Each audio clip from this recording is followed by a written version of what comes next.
सर्वप्रथम 12वीं शताब्दी में राजेंद्र नाथ पौहारी अयोध्या से दलमऊ आए और यह स्थान उनको इतना रमणीक लगा कि यहाँ उन्होंने आश्रम बना के रहने की सोची और आश्रम बनाया।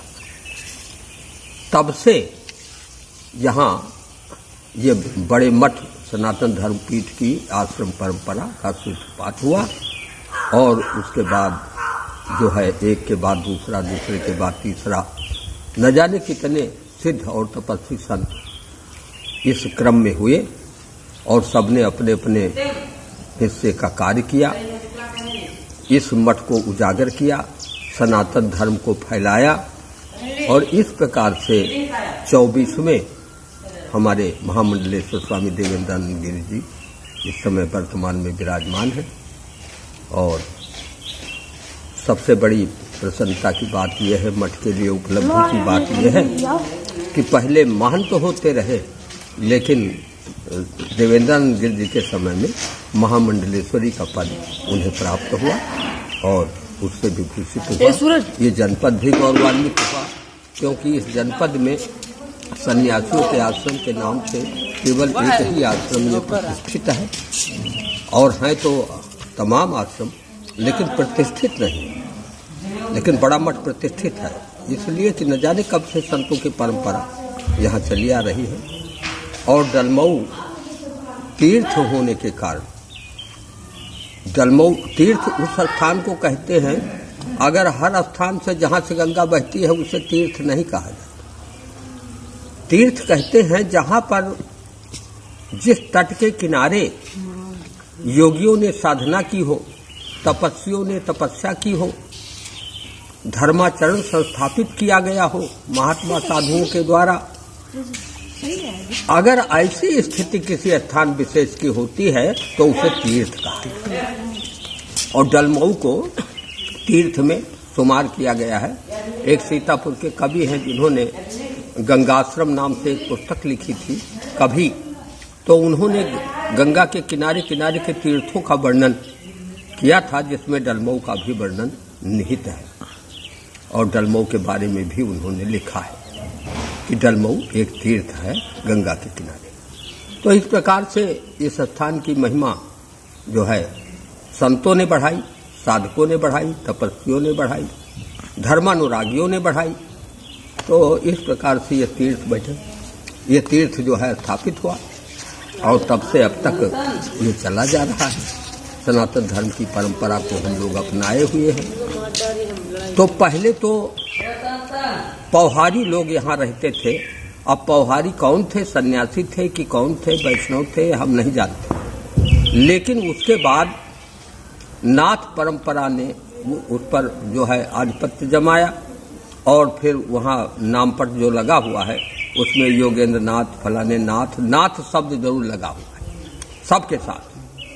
तो नाथों की परंपरा रही और उसके बाद जो है गिरि नामक सन्यासियों की परंपरा यहाँ पर प्रारंभ हुई और ये गिरि परंपरा जो है ये शंकराचार्य के 10 नाम सन्यासियों की परंपरा में समाहित हुआ, क्योंकि गिरि पर्वत आश्रम, पुरी, सरस्वती, भारती, इस प्रकार से आश्रम, अरण्य, इस प्रकार से जो 10 नाम सन्यासियों के निरूपित किए शंकराचार्य ने, उसमें से गिरि परंपरा जो है यहाँ पर स्थापित हुई और वो परंपरा ही अब तक चली जा रही है। उसी से हम लोग भी सन्यासी हुए हैं, गिरि परंपरा का सन्यासी ही यहाँ का सन्यासी। तो इस प्रकार से दलमऊ जो है वो तीर्थ के रूप में विख्यात हुआ। इसके अतिरिक्त एक समय यहाँ पर मुल्ला दाऊद हुए। मुल्ला दाऊद सूफी काव्य धारा के प्रथम कवि माने जाते हैं। अच्छा। जिन्होंने चांदायन की रचना की और चांदायन, लोरिक और चंदा इसी क्षेत्र की कथा को लेकर के उन्होंने एक पुस्तकाकार प्रबंधन का स्वरूप प्रदान किया और सूफी काव्य धारा का प्रवाह भारतवर्ष में फैलाया। तो आदि कवि के रूप में सूफी काव्य धारा के मुल्ला दाऊद जाने जाते हैं, जिन्होंने जिनको बादशाह ने स्वयं दिल्ली के तख्त पर बैठे हुए तत्कालीन बादशाह ने यहाँ पर उनको अध्यापक के रूप में पाठशाला चलाने के लिए नियुक्त किया था। तो यहाँ पर वो पाठशाला भी चलाते थे और कवि होने के कारण उन्होंने अपने कविता भी लिखी, चांदायन की रचना कर दी और सूफी काव्य धारा में प्रथम कवि हो गए। उसके बाद हुए मलिक मोहम्मद जायसी, जो भी इसी जनपद के थे। जायस नगर धर्म स्थानु, तहाँ आए कब कीन बखानू। तो जायस नाम के नगर में यहीं पर जो है जायसी ने महाप्रबंध लिखा, जिसको पद्मावत नाम से जाना जाता है। उसी पद्मावत के नाम से देखो गवर्नमेंट ने रेलगाड़ी चलाई है। पद्मावत माने इतना महत्व जायसी के उस पद्मावत ग्रंथ का हुआ कि आज भी बरकरार है और आज भी वो महत्वपूर्ण है। तो इस प्रकार से आगे क्रम बढ़ा जब, तो निराला जी यहाँ 20 वर्षों तक। अच्छा। सूर्यकांत त्रिपाठी निराला यहाँ 20 वर्ष तक रहे। और कैसे रहे? क्योंकि यहाँ पर उनकी ससुराल थी। तो जब उनके पिता, माता, भाई, चाचा सब दिवंगत होते चले गए, उनके यहाँ ताउन फैला गढ़ाकोला गांव में, जो उन्नाव जनपद के अंतर्गत है।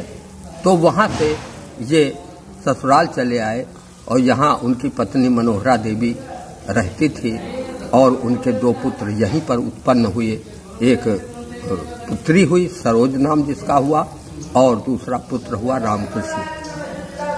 ये 2 संतानों के बाद उनकी पत्नी असमय काल कवली तो हो गई। तब उसके बाद फिर निराला जी ने विवाह नहीं किया, जबकि उनकी उम्र जो है वो 28 वर्ष ही उस समय थी। लेकिन उन्होंने ये संकल्प किया कि इन बच्चों के लिए हम विवाह नहीं करेंगे और इनका पालन पोषण करेंगे। अपने भतीजों का पालन पोषण उन्होंने किया और अपने बच्चों का पालन पोषण किया। इस प्रकार से निराला यहाँ रहते हुए 20 वर्ष तक रहे और 20 वर्ष में उन्होंने कुछ ऐसा अमूल्य साहित्य दिया साहित्य जगत को, जो आज भी जो है मूल्यवान कहा जाएगा। जैसे कुल्ली भाट। कुल्ली भाट यहीं के थे। उनका नाम था पथवारी दीन भट्ट। उनका घर अभी देखा जा सकता है। तो कुल्ली भाट के चरित्र को उन्होंने अपने लेखनी का विषय बनाया। और कब बनाया? जब उनके मन में ये आया कि किसी धीरोदात्त चरित्र को लेकर के कुछ लिखना चाहिए, ऐसा विचार उनके मन में आया। तब तक उनकी भेंट कुल्ली से हुई। कुल्ली के भेंट का वर्णन बड़ा ही हृदयोद्गार प्रकट करते हुए उन्होंने मनोहारिक रूप से किया है। और तब से कुल्ली का साथ जो पकड़ा, तो कुल्ली का साथ जीवन भर नहीं छूटा। कुल्ली उनके जीवन काल में ही मर गए। उस कथा को उन्होंने जो है कुल्ली भाट के नाम से रखा। इसके अलावा राजकलश उपन्यास या ये एक उपन्यास भी उन्होंने दलमऊ के इतिहास पर लिखा। और इसके अलावा एक जो है प्रख्यात गीत जो उनका है, बांधो न नाव बंधु पूछेगा सारा गाँव। इस गीत की रचना उन्होंने अपनी पत्नी की स्मृति में की कि ये वही घाट है जहाँ पर हमारी पत्नी स्नान करती थी और नहाया करती थी, गंगा के जल में प्रवेश करके किलोल करती थी। और आज ये सब हमारे लिए सूना हो गया है। और इसी को अपने विचार को, भाव को व्यक्त करते हुए उन्होंने लिखा, बांधो नाव स्थाओं बंधु पूछेगा सारा गांव बंधु। तो इस प्रकार से निराला के साहित्य में दलमऊ का बड़ा योगदान है। और उस योगदान को देखते हुए हम ये कह सकते हैं कि निराला जी ने तो अपनी पुस्तक में आत्मकथा में लिखा है, कुल्ली भाट में ही लिखा है कि मुझको तो मेरी पत्नी ने हिंदी सिखाया, मैं तो बंगाल का। उनको हिंदी के प्रति लगाव कब से जागृत हुआ? जब उनकी पत्नी ने, जब वो पहल आए तो सारी स्त्रियां उनके स्वागत में गान करने लगी। और अंत में उनकी जब पत्नी का नंबर आया तो उन्होंने हारमोनियम पर एक गीत जो सुनाया वो उनके भीतर बैठ गया। और वो गीत था श्री रामचंद्र कृपाल भजमन हरण भव भय दारुणम। तो इस प्रकार से उनका हिंदी की ओर रुझान हुआ और उनकी पत्नी जो थी विदुषी थी, पढ़ी लिखी थी, उनके पास पत्र पत्रिकाएं थी पढ़ने के लिए हिंदी की, और तदनुसार उन्होंने हिंदी का ज्ञान प्राप्त किया और हिंदी साहित्य में प्रवेश करने का मन बनाया, संकल्प लिया। इस प्रकार से तो यहाँ पर जो है तीर्थ के हिसाब से अगर हम देखते हैं तो कार्तिकी पूर्णिमा को बहुत बड़ा उत्सव मनाया जाता है गंगा के किनारे, और लाखों स्नानार्थी जो है यहाँ गंगा स्नान करने के लिए आते हैं और बहुत बड़ा मेला लगता है। जलमऊ की धरती में चहल पहल हो जाती है और जलमऊ की धरती में जो है ये भीड़ के मारे चलना मुश्किल हो जाता है।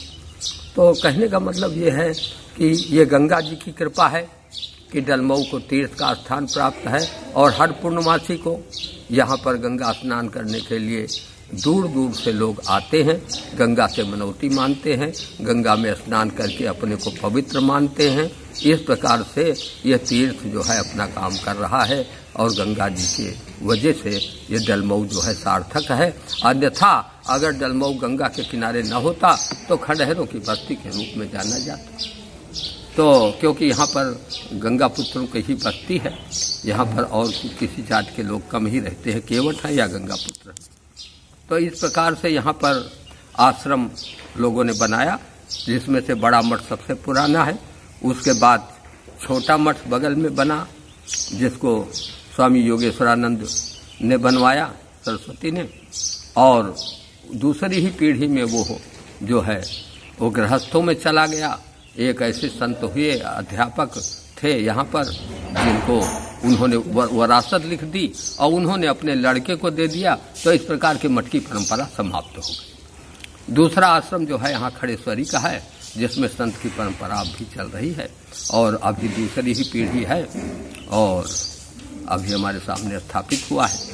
तो इस प्रकार से यह एक ऐसा तीर्थ है जहाँ पर संत लोग अपनी साधना आज भी कर रहे हैं, तपस्वी तपस्या कर रहे हैं, गंगा स्नानार्थी जो है स्नान कर रहे हैं नियमित रूप से, और इस प्रकार से इस क्षेत्र का महत्व है।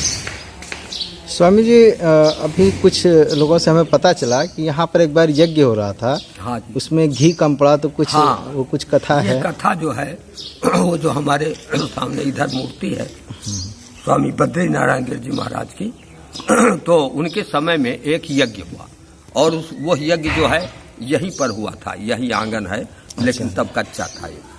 तो यहाँ पर यज्ञ हो रहा था और लोगों ने बताया कि घी समाप्त हो गया है, क्योंकि भंडारा चल रहा था और ऐसी स्थिति में यह एकांत स्थान इतना है कि कहीं से घी की व्यवस्था भी नहीं हो सकती।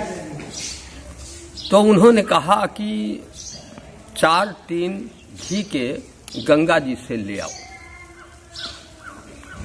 तो लोग गए और 4 टीन जो है खाली लेके गए, उसमें गंगा जल भर लाए और भर करके जो है वो कढ़ाई में डाल दिया, और जैसे जैसे कढ़ाई में डालते गए वैसे वैसे पूड़ियाँ बनती गई। तो यह प्रसिद्ध हो गया कि स्वामी जी की कृपा से, उनकी तपस्या के फल स्वरूप गंगा जी ने उन्हें घी प्रदान किया और बाद में 4 टीन गंगा जल वो घी मंगा करके गंगा जी को समर्पित करवाया स्वामी जी, उधार बाकी नहीं रखा। तो इस प्रकार से एक बार गंगा की धारा जो है, या वही समय जिस समय यज्ञ हो रहा था, गंगा की धारा चली गई थी फतेहपुर की ओर उस पार। तो स्वामी बद्रीनारायण गिर से लोगों ने बताया कि स्नान करने के लिए 1 किलोमीटर जाना पड़ता है, तो इसलिए कुछ ऐसी युक्ति कीजिए कि गंगा जी की धारा इधर आवे। तो शाम को वो गए, उन्होंने गंगा जी का पूजा स्तवन पाठ अर्चन सब कुछ करके और गंगा जी को निमंत्रित किया। और दूसरे दिन जब सवेरे ब्राह्मण लोग उठे और तो देखा कि गंगा की धारा जो है मठ के किनारे से लग करके बह रही है, और तब से, जब से गंगा जी की धारा जो है मठ के किनारे से लगी है, तब से आज तक मठ छूटा नहीं, उतनी दूरी नहीं बनी कभी। तो इस प्रकार से यहाँ सिद्ध संत हुए, स्वामी बद्रीनारायण गिर के रूप में प्रसिद्ध हुए, और हमारे जीवन काल में वो सन 1982 तक थे, उनका पार्थिव शरीर था और उनकी तपस्या से लोग प्रभावित थे और उनकी शिष्य परंपरा जो है वो रायबरेली, बाराबंकी, लखनऊ, सुल्तानपुर और प्रतापगढ़ इतने जिलों में फैली रही। आज भी फैली हुई वो परंपरा जो है वो स्वामी जी के द्वारा बरकरार रखी गई है और आज भी तमाम जिलों के जो हैं वो शिष्य परंपरा के लोग यहाँ आते हैं। अभी गुरु पूर्णिमा होने जा रही, वो भंडारा होने जा रहा स्वामी जी की स्मृति में इसी माघ की पूर्णिमा को, उसमें लोग आकर के इस मूर्ति का पूजन और स्तवन करते हैं और यहाँ पर जो है अपनी मनौतियाँ मानते हैं और लोगों की मनोकामनाएं इस मूर्ति के दर्शन मात्र से पूरी हो जाती है। यह इसकी खूबी है, विशेषता है। हमारे चैनल को सब्सक्राइब करें और वीडियो सबसे पहले अपने मोबाइल पर पाने के लिए बेल आइकन को दबाएं।